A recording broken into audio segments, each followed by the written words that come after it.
Why Vietnamese families often live together for generations. Imagine visiting a Vietnamese family for the first time. You expect to meet the parents. Instead, the front door opens and you're greeted by a grandmother, a grandfather, two parents, two children, and maybe even a great-grandmother sitting quietly in the corner. 4 generations, one house, one kitchen, one dinner table. For many Western visitors, this feels almost impossible. Why would so many adults choose to live together? Is it because housing is expensive? Is it tradition? Or is there something much deeper that has shaped Vietnamese families for centuries? To understand the answer, we have to step inside an ordinary Vietnamese home at dinner time. It is 6 o'clock in the evening. Motorbikes begin to fill the narrow streets. The smell of garlic and fish sauce drifts through the neighborhood. Inside the house, a grandmother arranges bowls on the table. A grandfather watches the news. Parents return from work. Children finish homework nearby. Nobody announces that dinner is ready. Somehow, everyone simply gathers. For many Vietnamese families, this scene is not unusual. The home is not designed around individual schedules. It is organized around shared time. And this is often the first surprise for foreign visitors. The family home is not just a place where people sleep. It is a place where several generations continue to live as one connected unit. Many people assume that multi-generational living exists only because of money. Economics can play a role, especially in large cities. But the roots of this tradition go much deeper than modern housing costs. For centuries, Vietnam was an agricultural society built around rice farming. Rice cultivation required cooperation. Planting, harvesting, repairing irrigation systems, and caring for the land. Large families provided stability, labor, and protection.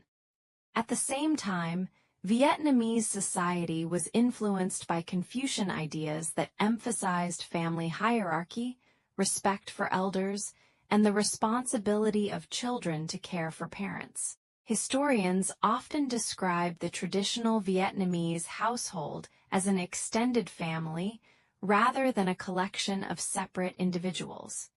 In other words, living together was not considered unusual. It was considered normal. There is a Vietnamese word that appears again and again when people talk about family. Hai yu. The closest English translation is filial piety, but the meaning is broader than simple obedience.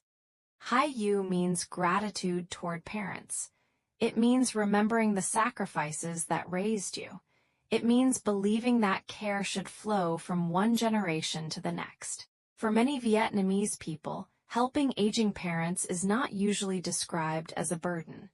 It is often seen as a natural stage of life. A parent once carried a child. One day, the child may help carry the parent. This idea does not mean every family is happy or conflict-free. Living with multiple generations can be difficult. There are disagreements about money, parenting, privacy, and daily habits. But the cultural expectation of staying connected remains remarkably strong. If you want to understand why generations stay together, watch the dinner table. In many Vietnamese homes, dinner is more than a meal. It is a daily meeting point. Grandparents ask children about school. Parents discuss work. Family news is shared. Advice is given. Stories are repeated. Anthropologists often note that food in Vietnam is highly communal. Dishes are placed in the center. Everyone reaches in with chopsticks. People serve one another. The meal quietly reinforces a message. We belong to the same family, and we share the same table. For many foreigners, this can feel surprisingly intimate. In some Western households, family members may eat at different times or in different rooms. In Vietnam, The evening meal often remains one of the few moments when several generations pause and gather together. Many Western visitors see a crowded house and assume the family lacks independence, but Vietnamese families often see the same situation differently. Living together can provide childcare, emotional support, shared expenses, and constant companionship for older relatives. Grandparents may help raise grandchildren. Adult children may help care for aging parents. Responsibilities move in both directions. This does not mean everyone wants to live together forever. Modern Vietnam is changing quickly. Young couples increasingly choose their own apartments. Urban lifestyles create new expectations of privacy and independence. Yet even when families live separately, many still maintain close daily contact, share meals regularly, and feel a strong obligation to support one another. The physical house may change. The idea of family often remains. Walk through Hanoi, Da Nang, or Ho Chi Minh City today and you will see both worlds at once. In one neighborhood, 3 generations still share a traditional home. In another, a young couple lives alone in a modern apartment. Both are increasingly common.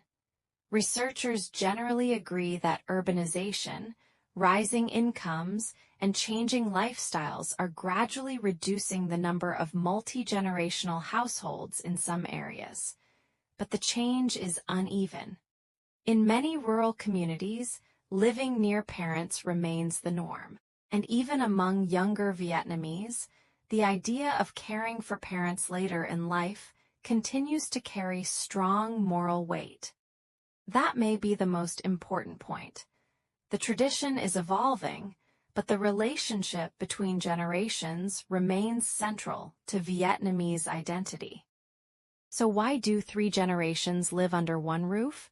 Part of the answer is history, part is economics, part is practical support. But beneath all of those reasons is a different idea, one that many Vietnamese families quietly share. A family is not simply a group of people who happen to live in the same house. It is a chain that connects the past, the present, and the future. Grandparents carry memories. Parents carry responsibility. Children carry the future. And sometimes, the reason they stay under one roof is not because they have nowhere else to go. It is because they believe life is easier, richer, and more meaningful when generations remain connected. Maybe the real question is not why so many Vietnamese families still live together. Maybe it is why, in so many parts of the world, families stopped doing it.